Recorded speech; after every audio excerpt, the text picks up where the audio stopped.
દેહમાં ઉતરી ગઈ. સંતની વાણી છે કે કર સુવાસ की सुमिरनी जपी ले हजम કે પરમ તત્વનું તું જાણ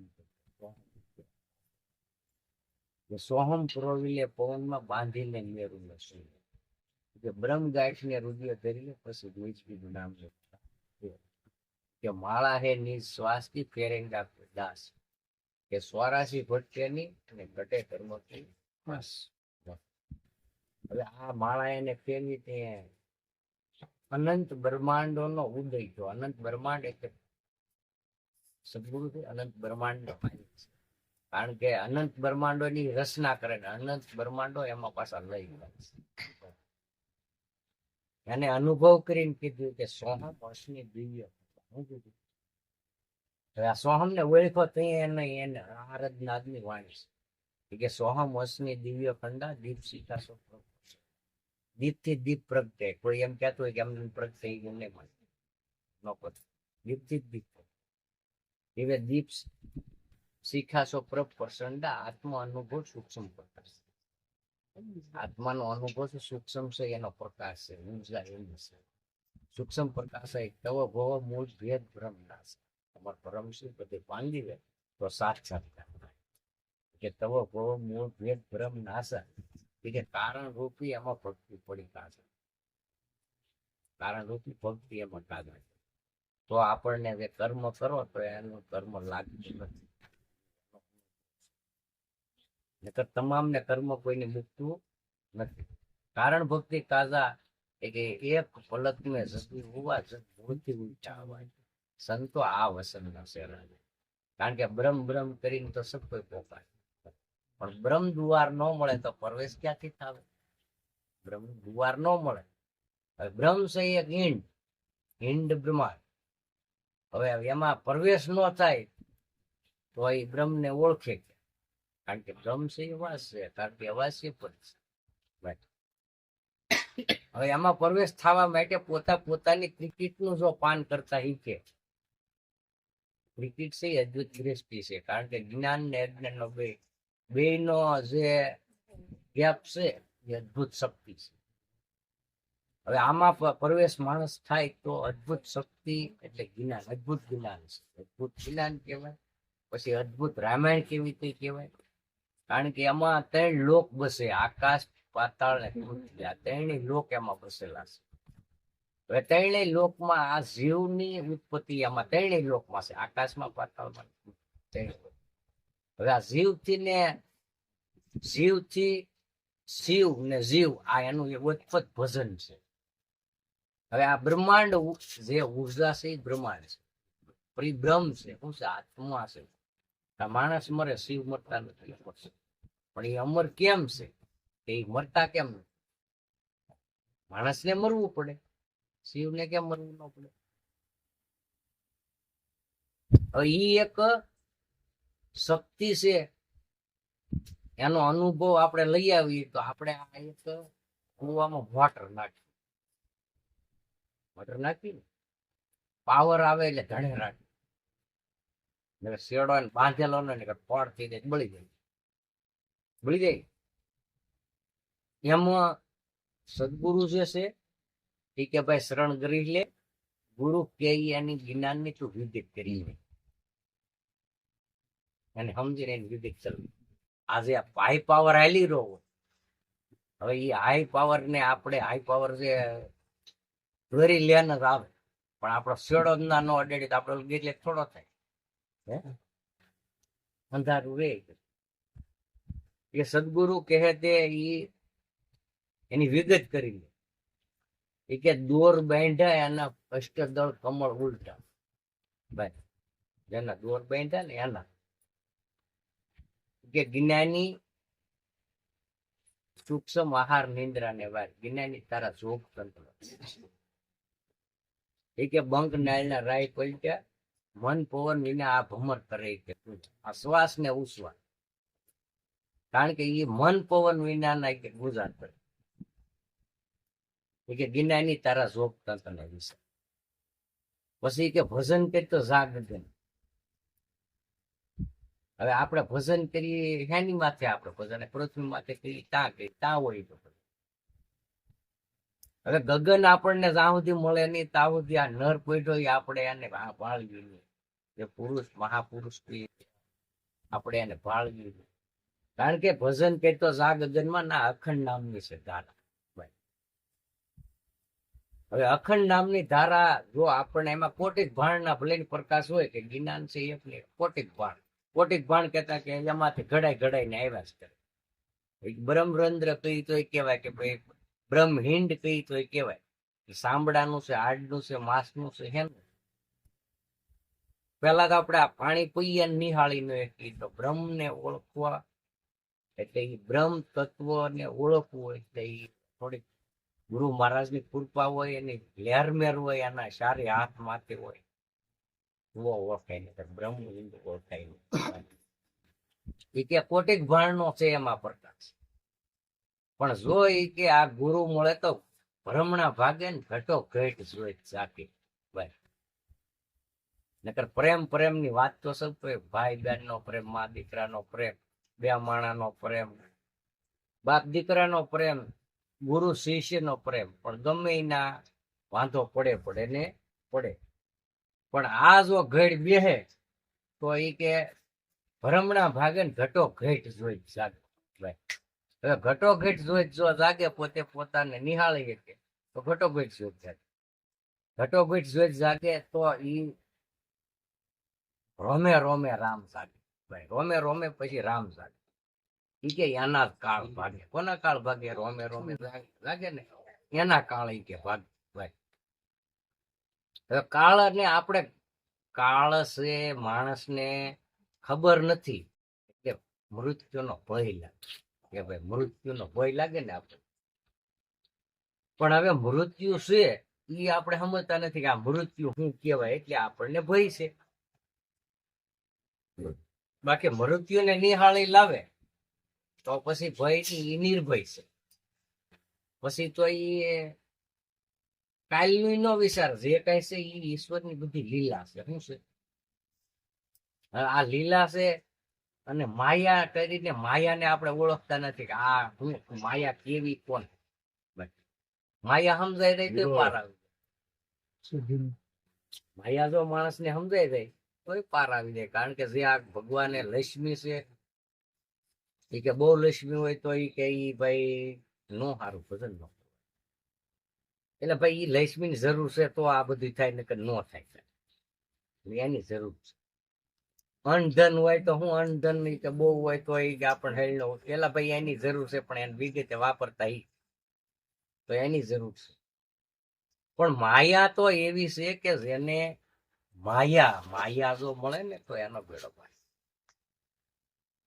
માયા એટલે શરીરની હારે હેતની વાત છે. શું છે માયા? આપણને થઈ જાય કે તમામ તાતણા તોડવા ન પડે તેડો તે તૂટી હાસી.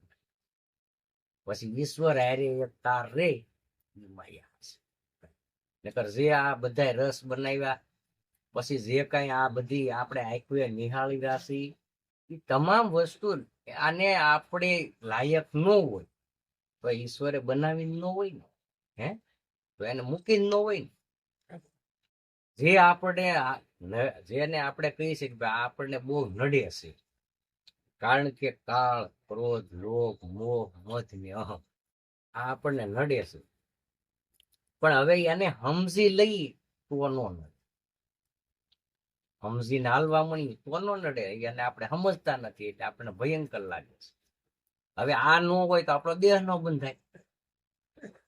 કારણ કે કામ છે, ક્રોધ, લોભ, મોહ, મધ ને આ સહી ન હોય તો આપણો દેહ છે આ સતત્વ, પાંચ તત્વ અને છઠ્ઠો નારાયણ આમાં બધા. હવે તો આપણો દેહ નો બંધાય. આમાં 25 પ્રકૃતિ રમણ કરી. કારણ કે એક તત્વની પાસે 5 પ્રકૃતિ લાગેલી છે. હવે પાસે એક પાણીના 5 તત્વ જે આલી રહેશે હવે આપણે એને ઓળખી ન હોય પછી કઈ સદગુરુની દયા કૃપા લહેરબેર હોય તો બધું આમ નિહાળીને કહેવાય એવું છે, જોઈને કહેવાય એવું છે ભાઈ. એમાં આપણો દેહ છે. મન કર્મના શ્વાસ સાથે આપણો દેહ બંધાય. પછી આપણે નિર્માણ કરીએ આ 11 જન્મ. ક્યાંથી? સદગુરુ મળ્યા ત્યાંથી આપણે ગયા જન્મનું નિર્માણ કરીએ છીએ કે જે આપણા જન્મનું હતું એ ફૂટી જાય પછી પાછું આગલા જન્મનો જથ્થો થાય છે. એટલે એની માટે બાબા રામદેવજી વાણી બોલેલા છે. હરજી ભાટીને કીધું કે હરજી ભાટી, ભક્તિ કરો તો અગમ ભેદને જાણો, કર્મના બીજકને બાળો અને તમે મોટા મુનિવરથી માણો. બસ, કારણ કે જે આ ભક્તિ છે એ અગમ છે, ગમ ને અગમ. કારણ કે જ્યાં સુધી સત્ય આનો ભાવ સ્વીકાર ન થયો, કારણ કે આપણે પ્રભાત જ ન થયું, સૂરજ ઉગે કઈ પ્રભાત થાય તો સૂરજ ઉગે, પ્રભાત સૂરજ ન ઉગે. ત્યાં સુધી તો 52 અરબનો એક ઓમકાર માઇન્ડ માથે, તમામની માથે એ માઇન્ડ મૂકેલું છે ભાઈ. હવે ના સુધી કાળ કાંઈ વધવાનો. પછી જ્યારે શ્વાસ ને ઉશ્વાસ ની બે કલ પડે, ના કાળ જઈ નો. કારણ કે એ શૂન્યકાર સ્થિતિ છે ને, કે શૂન્યકાર સ્થિતિ છે, ના કાળ જઈ શકતો નથી. પણ હવે ના સદગુરુની કૃપા, એની લેરમેર, એની દયા કૃપા હોય ત્યાં સુધી નિહાળી શકાય છે, બાકી નથી નિહાળી શકાય. પણ સંતોનું કેવું એવું છે કે ભાવે ગભાવે સતનામને જો કોઈ આ નૂરમાં લાવે ભાઈ. કારણ કે આ શ્વાસ ને ઉશ્વાસ, પણ એમાં આપણે નૂર જ્યાં સુધી ન ઓળખી, ત્યાં સુધી સદગુરુને પણ ઓળખી નથી શકવા કોઈ. અને સદગુરુ ઓળખાઈ ગયા પછી બીજું કઈ ઓળખાય નથી, કઈ જરૂર નથી, બીજું કઈ ઓળખવાની કઈ જરૂર નથી. આમાં કોઈ હાટું થઈને આપણે એમ માનીએ કે હું કઈક કરું, હું સૌથી આ બધું થાય, એ માણસની માન્યતા ખોટી છે. આ કોઈ હાટું થઈને કોઈનું થતું નથી. હવનું જ્યાં સુધી કર્મનું ભાતું ફૂટી જાય એટલે કોઈ એને રોકવા વાળું નથી ભાઈ. પોતે એના હાથે જ મરી જાય છે ને હાથે જ જન્મ લે છે ભાઈ. પોતે જ માણા નિહાળી કે તો સંતોએ એવું કીધું કે ઓહમ તને સોહમ કહાવે પીર પેગંબર નિંદ્રા. જો કોઈ આ ગુરુના ઘરની કોઈ અખંડ ધ્યાન લાવે ભાઈ, કે ગુરુ ગોરખ જ્ઞાની કહાવે, અને અનંત કરોડ તો એમાં વિષ્ણુ. કેટલા? એક વિષ્ણુ નથી, અનંત કરોડ છે ભાઈ. એકની અને અનંત કરોડ છે. એ કે જો આ ઘર મળે તો મુક્તિ પામે. એ કે સોય જોગી જુગો જુગ જીવે. આ જોગી છે એ કોઈ મરતા નથી ભાઈ, જુગો જુગ જીવે છે. મરી જવું કોને? કે જેને નામમાં રહેવું નથી, નામની કમાઈ કરવી નથી, અને નામને બાને જેને તાવડીની માથે રોટલા હેકીને ખાવા, એની અધોગતિ છે. નામ તો તારણ ભાઈ. નામમાં જે નામ છે ને, નામ તો તારણ. અને એવું નામ આપણને મળ્યું હોય અને આપણે એની જો કાંઈ કદર ન કરીએ તો આપણી જેવો મૂર્ખો બીજો હોય કોણ? હે? આપણી જેવો મૂર્ખો બીજો કોઈ છે જ નહીં.